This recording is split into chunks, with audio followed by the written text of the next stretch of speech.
If you've been watching this channel, you know that I'm a big tempo enthusiast. Here's some more stuff about tempo modulations in the title track of Entheos' excellent debut EP, Primal.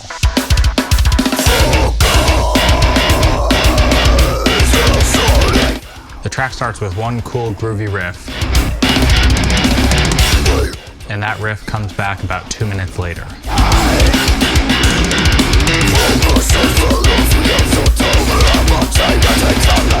But in between, we make a detour to a riff in a new tempo. I'm going to talk about the basics of how they get to this new tempo and how they get back, and then add some detail about some of the little quirks after that. The tempo of the first section is around 110 quarter notes per minute.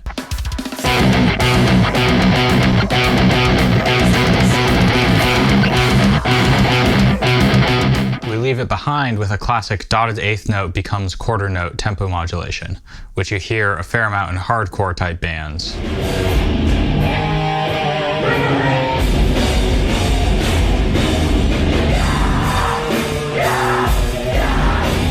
And which gives a really nice mosh-inspiring jolt. So the duration that was worth 3/16 notes in the first tempo is reinterpreted to be the new quarter note, giving us a new tempo of 146 BPM.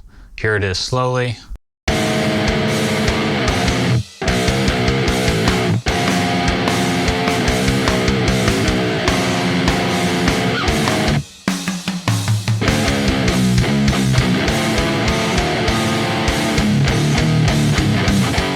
And here it is at the tempo in the recording.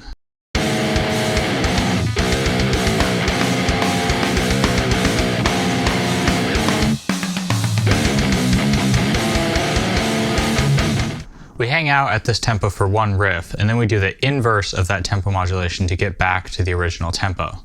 To get to this middle section, we change the tempo by a factor of 4/3. So it makes sense that we need to make a change that will amount to a 3/4 tempo change for these fractions to cancel out and for us to get back to the original tempo. Figuring out what this means in terms of actual musical values can be intimidating, but it doesn't have to be. Here's the way I like to do it if I need to work something like this out. So basically we can use a technique called dimensional analysis, which I'm borrowing from chemistry and physics, to tell us what rhythmic values go with what ratios of tempo for tempo modulation. So for the first one, maybe we know already that this was a tempo change where the dotted eighth note got the beat.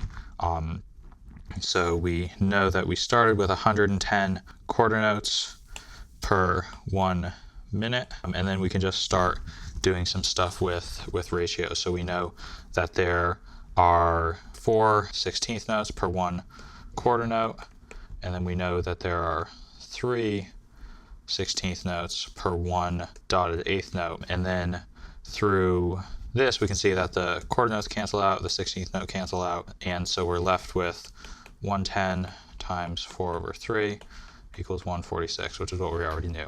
So to find the way back from here, we know that we're starting with 146 quarter notes, and we're trying to figure out what rhythmic ratio will take us back to 110 beats per minute, or what pivot rhythmic value we're going to use for this tempo modulation. So we know we have 146 beats per minute right now. We know that we need a 3 on the top somewhere and a 4 on the bottom. So we know that there are 3 eighth note triplets per 1 quarter note. Again, we're trying to get the quarter notes to cancel each other out, and we know that there are, now we need a 4 on the bottom, so we need 4 eighth note triplets, and that equals 1 half note triplet.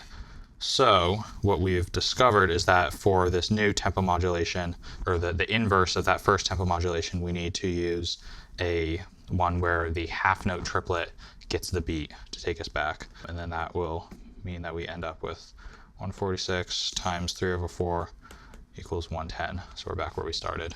And ta-da, the tempo change that will get us back to the first tempo is the one where the half note triplet becomes the new quarter note. Here's that slow.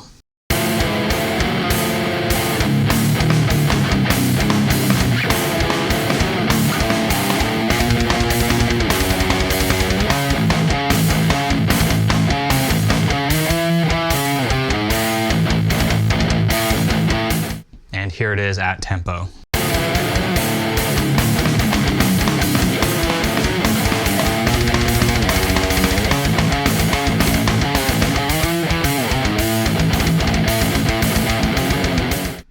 So there it is. We've used the inverse tempo modulation to get back to our starting tempo so that we can play that first riff at the original tempo when it comes back.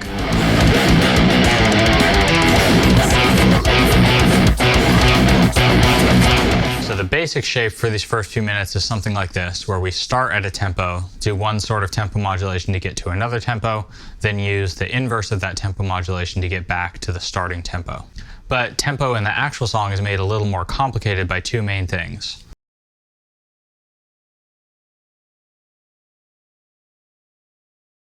The other thing that makes the tempo situation a little more complicated is that in addition to these dotted and triplet tempo changes, I hear several half and double time changes. I hear the first riff at 110 BPM. As usual, I'm hearing the cymbal as pounding out the tactus or the beat that I would headbang to. But then when the blast beat comes in for the second riff, I hear it go to double time.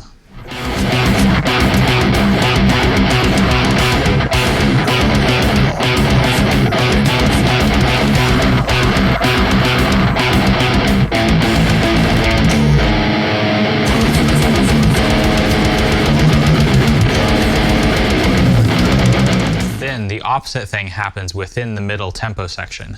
It starts at 140 and then shifts to halftime when the cymbals pull back, giving it a different feel.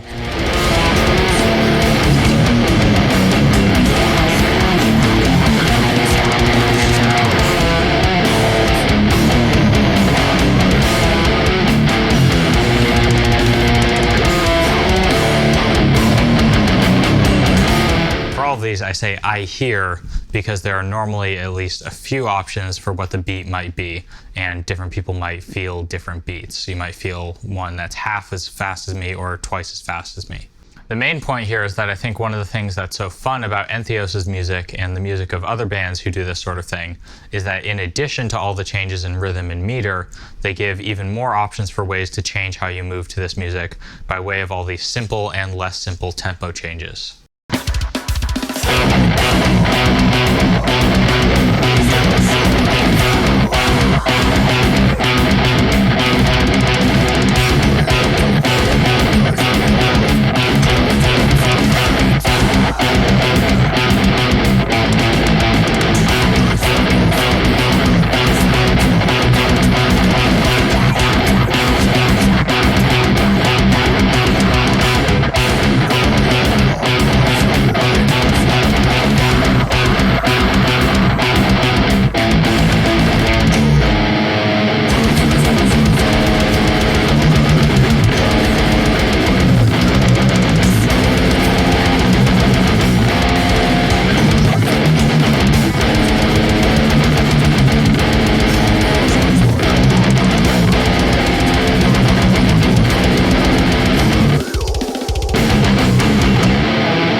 With a way out there, food for thought kind of idea.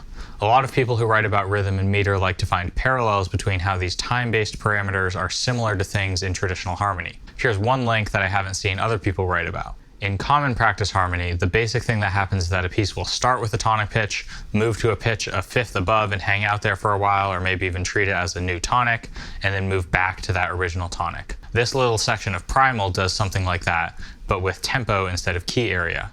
It starts at one tempo, moves to another tempo, and then moves back to that original tempo. What's more, the frequency relation between a pitch and the pitch a fifth above is 3 to 2, which is the same relationship as these two tempos in Primal, give or take a couple factors of 2 and the direction of the fractions. A suggestive parallel or just a coincidence? I don't actually set much store by this sort of mystical numerical type of observation. Maybe there's something about music being a game of playing with platonic 2s and 3s in various ways. I don't really find that sort of stuff that interesting because it gets pretty far from the experience of listening to music pretty quickly. Lakini, however, what I do think is that a lot of metal bands will use changes of tempo to create contrast, musical interest, and maybe even tension in the same way that tonal composers might use harmonic change to create contrast, interest, and tension. Anyway, if you're new to this channel, welcome and thanks for stopping by. And if you're old to this channel, yes, I will do a video about almost all of the bands that get requested most often at some point, so stay tuned. See ya.